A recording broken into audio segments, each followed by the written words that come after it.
Salut, j'espère que tu vas bien. Aujourd'hui, on se retrouve sur le chantier de LNP, suivi du chantier des travaux. Aujourd'hui, je vais faire une vidéo vraiment pas montée. Il n'y a pas de micro, mais c'est pas grave. On est sur le terrain et comme j'aime bien souvent le dire, la phase des travaux, c'est une phase que j'aime beaucoup, mais c'est une phase qui peut paraître, c'est pas la plus sexy. C'est pas comme les avant-après. On voit le avant, on voit le après, c'est magnifique. On se dit c'est génial l'immobilier. Non, avant d'arriver au produit final, il y a toujours un processus. Et le processus, c'est souvent ce qui est le moins sexy. C'est vrai, c'est ce qui est le moins sexy. Mais c'est un passage obligatoire. Et donc là, c'est pas super propre, c'est pas toujours bien rangé. Mais c'est important, selon moi, de vous montrer aussi les réalités de ce qui peut se passer. Et là, bon, je ne vais pas parler beaucoup plus longtemps, je vais vous montrer ce qui a été fait. Est-ce qu'on va atteindre les 2 mois ou pas? Là, on est à 1 mois et 3 semaines. Il y a eu des petits soucis. Puis je vais tourner la caméra, je vais te montrer un petit peu. Hop. Du coup, là, on est sur une des chambres. Donc celle qui a été créée, parce que de l'autre côté ici, hop, c'est le salon. Donc tu vois qu'au niveau des murs et des sols, on avance, ils ont bien avancé. Donc là, ils sont en train de mettre le parquet PVC. Je vais te montrer la salle d'eau privative qui a été créée. Hop, je vais élargir un petit peu. Voilà, c'est bien. Donc tu vois bien que là, les arrivées en multicouche sont installées derrière le placo. Tout est OK. Plus qu'à mettre la faïence sur tous les murs, le receveur, le miroir, les prises d'électricité, etc. Mais, on va dire sur la partie technique, tout est en attente des éléments que je vais te montrer, qui sont déjà posés sur place. Hop. Là, on arrive sur une autre des chambres. Et sur celle-ci, on a eu quelques soucis. Pourquoi? Parce que ce mur-là, quand ils ont commencé à mettre la peinture, j'avais montré, ils avaient commencé à mettre la peinture et tout, pas de souci. Et puis quelques jours après, on a vu que les murs étaient un petit peu humides. Du coup, ce qu'on a fait, on a dit, oulala, on va pas prendre le risque. Donc on a enlevé le placo qui était ici, on l'a complètement enlevé.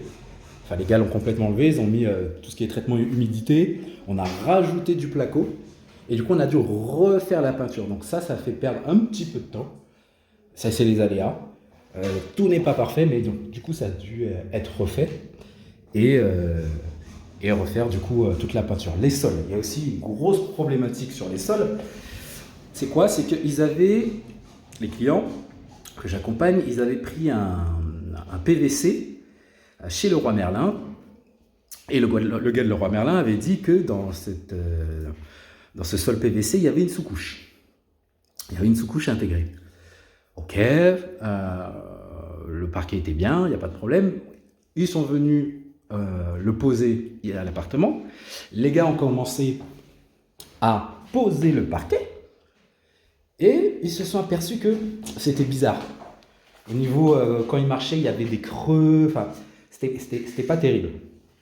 Et du coup, ce qu'on a fait, c'est que on leur a dit, prenez plutôt un parquet peut-être un petit peu plus cher. Donc ils sont partis chez Décorasol pour prendre un PVC, toujours le même type de sol, mais avec une sous-couche un petit peu plus solide.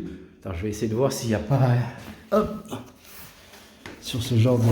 Voilà, bon, ça se voit pas trop à la caméra, mais ça n'avait rien à voir avec celui de Leroy Merlin.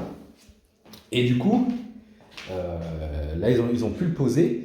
Mais c'est à ce moment-là qu'on a perdu peut-être une petite semaine parce que les gars avaient commencé la livraison, récupérer le matériel, le poser. Et quand tu commences à poser quelques lignes et tu vois que ça ne fonctionne pas, il faut repartir en arrière, recommander. Voilà. Et ça, c'était du temps qui a été perdu. Attends, je vais mettre l'autre côté. Ouais, du temps qui a été perdu forcément.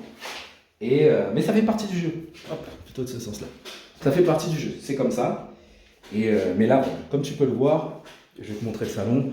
Au niveau du sol, on est à peu près à 80, un bon 95%. de réaliser. Et il y avait une autre problématique aussi, c'était au niveau du système de chauffage, puisqu'ici c'est un chauffage au sol. Et forcément, il ne faut pas prendre n'importe quel type de sous-couche, il ne faut pas que ça soit ultra épais. Il faut voir tout ce qui est niveau conductivité, est-ce qu'on est bon. Et là, je suis à l'appartement, vous n'allez pas le sentir. Mais même si je garde mon manteau, mais c'est parce que je le trouve beau. Il est pas, voilà, je le trouve sympa, mais il fait très bon. Il fait très bon à l'intérieur. Désolé, on a été coupé parce que j'avais plus de... Non, je suis en train de parler avec ma caméra. T'inquiète pas, tu peux continuer à bosser. Donc ouais, je disais ça a coupé parce que du coup j'avais plus de mémoire sur mon autre téléphone. Mais là j'ai pris un autre. Donc du coup là je suis parti directement au niveau de la cuisine. Je disais que oui, comme on a un chauffage au sol et qu'on a mis une sous-couche, c'est important pour les voisins parce qu'on est au premier étage et c'est important aussi de ne pas déranger les voisins et qui ne se plaignent pas sur il y a du bruit, etc. Et souvent, pour faire de la colocation, pour avoir plusieurs appartements en colocation, je peux vous dire qu'il y a toujours dans une copropriété un voisin qui est chiant et qui va toujours trouver le moyen de dire oui, dans votre appartement, ils font beaucoup de bruit, etc. Et le fait d'avoir une sous-couche, le fait d'avoir une facture, ça peut vous protéger au cas où, si ce genre d'événement arrive, par expérience. Donc du coup, mettez des sous-couches et gardez les factures. Là, on est dans la cuisine. Au niveau des murs, on voit que ça a été fait. La cuisine a été commandée, de ce que j'ai compris. Là, il y a le salon. Hop. Je vous montre un petit peu ce que ça donne. Ça rend bien. Franchement, ça rend bien. Le petit papier peint là-bas aussi. La petite couleur ici. Franchement, ça rend super bien. Le matos est là. Donc là, il y a la faïence qui sera mise dans les salles d'eau. Voilà, les chauffe-eau, les ballons électriques, tout est là. La colle pour pouvoir mettre la faïence. Qu'est-ce que tu penses de ce mur? Il rend bien. Donc là, l'artisan est en train de finir pour mettre les sols. Ici, vous allez me dire, oui, pourquoi vous avez pas mis du carrelage? C'est une salle d'eau. Voilà. Ne vous inquiétez pas, c'est un PVC qui est de très bonne qualité, qui est compatible avec les pièces d'eau. Donc normalement, ça devrait le faire. Et ça donne une certaine continuité avec le reste de l'appartement. Voilà, donc faïence partout, ici.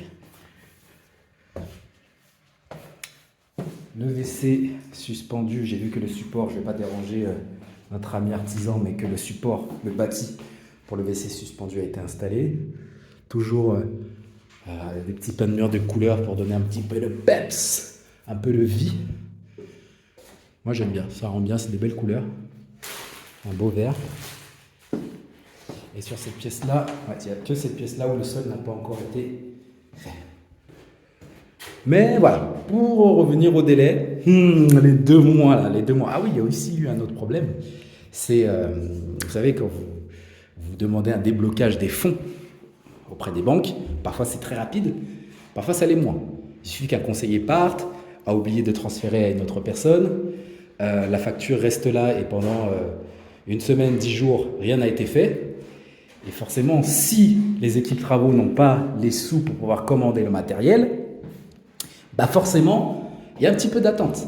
Donc entre le mur dont j'ai parlé au début, le sol et voilà, ces problèmes de fluidité au niveau des transferts d'argent, bah, il y a peut-être 2 semaines qui se sont passées qui font que on n'est pas sûr d'atteindre les 2 mois là. Clairement, je ne suis pas certain. Mais je pense qu'en 2 mois et demi, on sera bon. Je vais m'arrêter là pour la vidéo. En tout cas, j'espère qu'elle vous a plu. N'hésitez pas, comme d'habitude, vous connaissez le rituel. Abonnez, commentaires, like, partage, questions. Si vous avez des questions sur ce chantier-là. Et puis, si vous souhaitez vous faire accompagner par moi, n'hésitez pas, ageahouse.fr, rubrique accompagnement concret. Et il y a toutes les infos pour pouvoir travailler avec moi. Je vais m'arrêter ici. Et puis, je vous dis à la prochaine.